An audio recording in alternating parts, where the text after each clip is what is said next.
Past 8 a.m. and we kick off this morning looking at President Cyril Ramaphosa, who approved the Films and Publication Amendment, the FPA Act, in February, and new laws coming into effect as of the 1st of March 2022. And we joined on the line this morning by Dr. Peter Tobin, Poppy Consultant. Dr. Tobin, good morning to you, sir, and welcome to the show.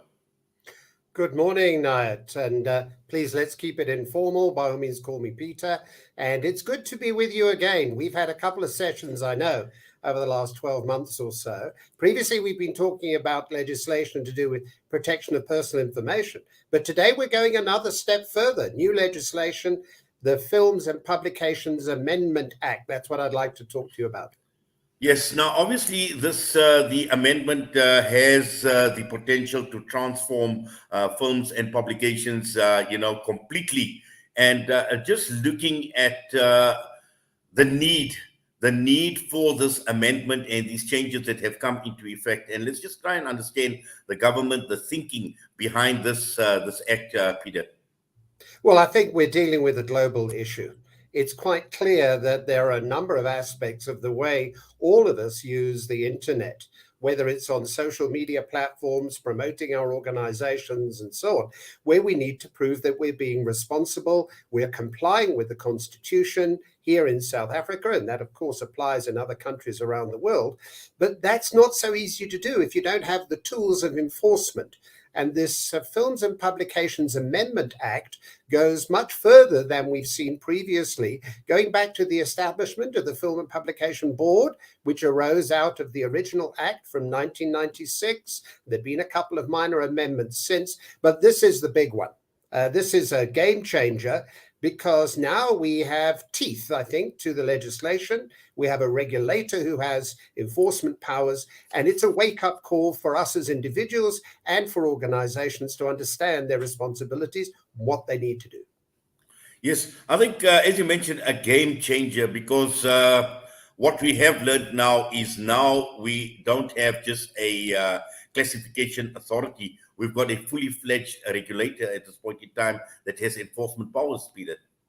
Yeah, I mean, suddenly it appeared on the 1st of March, just a few days ago, the state president, through his ministerial team, gave full force to an act which now gives the right to the Film and Publication Board to take punitive action against us as individuals if we abuse the trust that's been placed in us in terms of adding content to a number of platforms and through the work we do in our organizations. So it applies to the Amendment Act applies to organizations who are recognized as commercial distributors. That's defined in the Act. And that could be organizations like Salam Media. Right now, we have a live broadcast. This is a film which is going to be made into a podcast and made available on your platform, potentially, and that falls under the Act. And what the Act says is that organizations need to make sure that they have approval in advance where the circumstances warrant, or that you take on a right to edit and classify your own content, for which you have to register with the Film and Publication Board and pay a registration fee. So suddenly there's a whole lot that we need to think about in terms of, wow, I'm just running a radio station, or I'm running a commercial business. Does this suddenly mean I've got to work differently? That's the first thing. Organizations have a lot to learn.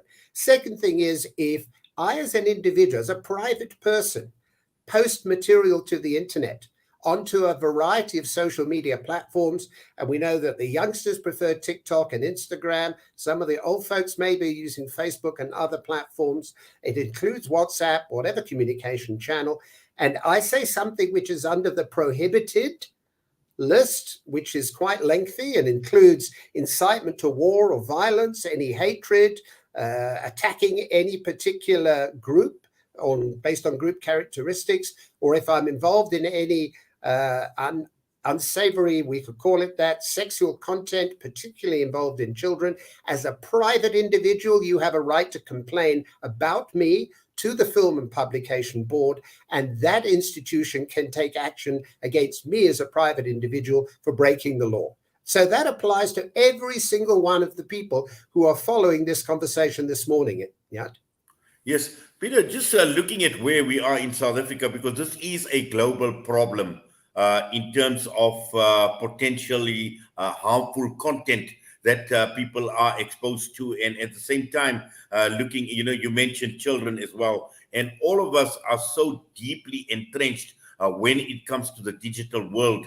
Whether we do it on our smartphones, whether we're on the internet, and also just being generally exposed. And at the end of the day, this is clear that it has got huge consequences, particularly for people, and you mentioned children as well, because they are obviously not excluded from being exposed to the type of harmful content. So I suppose this legislation will go a long way in terms of even protecting young minds, young children who have who are basically easy pickings as far as being exposed to anything that is harmful or detrimental to them. Absolutely. One of the key drivers in terms of introducing this Amendment Act is to make sure that as a state, as a nation, as a community, we act responsibly. In fact, what you'll see is that the legislation gives powers to the enforcement body, the Film and Publication Board, to deal with individuals even if they're not resident in this country. If you're a South African citizen and you're running with a service which is available from overseas, the long arm of the law will reach out and grab you.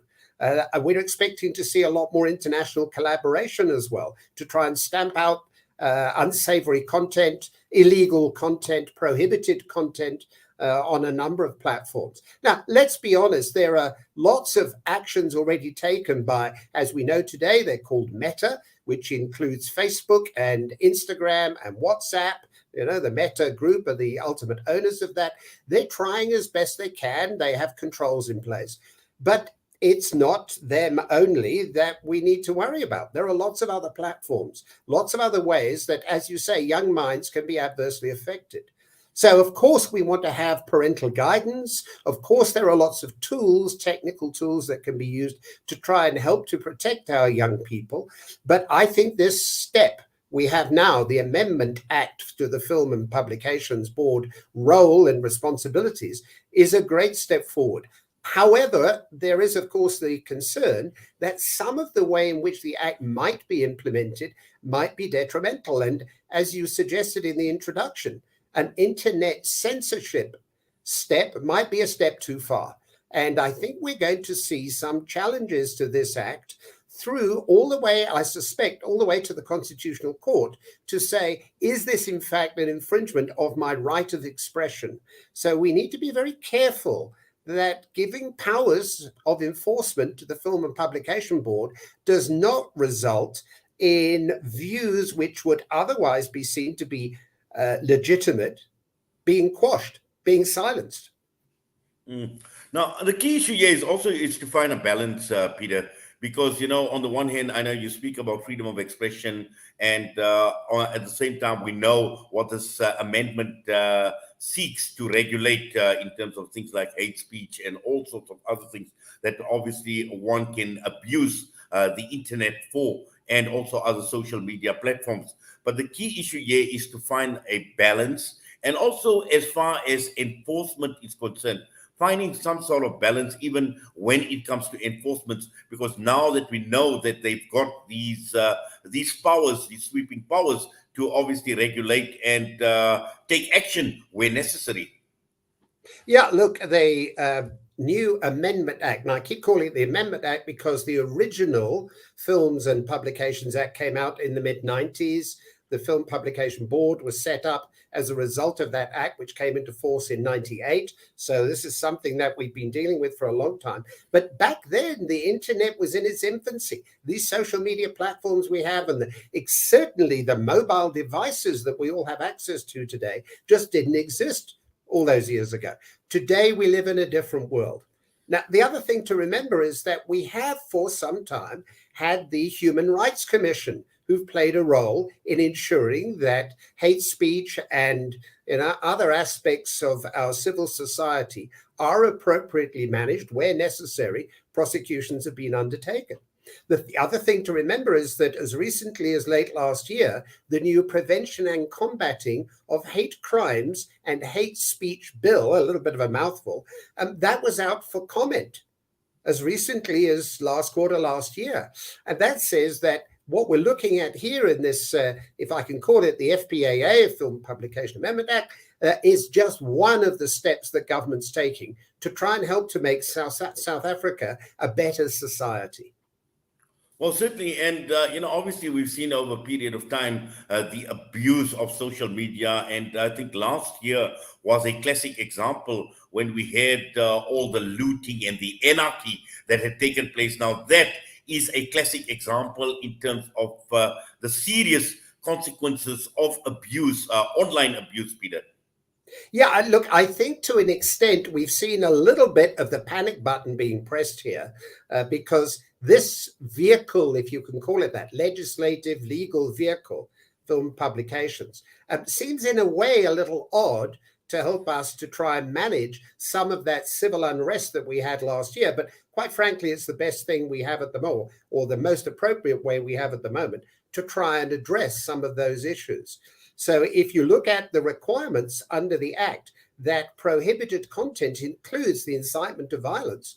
And we look back at the distressing scenes we had in our country last year, you'd say, well, if we can clearly identify who some of those individuals were, and if the National Prosecuting Authority and other government agencies have the political will to pursue those individuals, now we have something that can be used to leverage the rights that we as citizens have to see people like that being prosecuted. Yes, Peter, I think, this sums it up quite well, is the political will, because at the end of the day, we can have all sorts of legislation. We can have the best legislation in the world. But at the end of the day, it's about the political will. And more importantly, especially where people obviously break the law and go against what the bill stands for. And if they're not prosecuted, it's basically, I would say it's just a piece of legislation on a piece of paper. Yeah, look, we're in the tricky situation that we can't go back and use this legislation, which only came into force a few days ago, to address some of the wrongs in society from the riots that we had last year, where, the expression, I think, is trying to shut the door after the horse has run away, close the stable. But at least we're making moves in the right direction. I suspect there are three things that your listeners or viewers need to think about. Number one, this legislation gives them the right to complain, even if it's a private individual or potentially, especially where it's a private individual. Nobody is exempt from this legislation. You have a right to complain to the Film and Publication Board about any content which is made available on a wide variety of internet and related social media platforms, number one. Number two, your viewers and listeners need to realize that there's a responsibility placed on them, that they potentially can be the one who's being complained about. They are at risk of investigation and potentially a serious fine and or prison time. The range of offenses is significant, but it goes up to I would call it a large number, many hundreds of thousands of rands in the worst case scenario, either for individuals or for organizations who infringe or fail to comply with the legislation. And I suspect that over the next few months, we're going to be hearing an awful lot more about this, and probably will continue this conversation at a later date.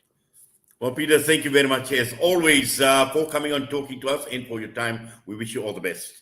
It's a pleasure, and good luck with the rest of the show this morning. Thank you. Thank you. Dr. Peter Tobin joining us this morning with regard to this latest amendment. And this is something that we need to be wary of. It is law at this point in time, and let us be extra cautious, particularly when we are looking at the internet, when we are looking at social media, and more importantly, we need to be extra careful when we are posting, and particularly when we're talking about freedom of expression. It doesn't mean that we can post what we like. The time is just gone 8:25. We're going to go for a break. We'll be back.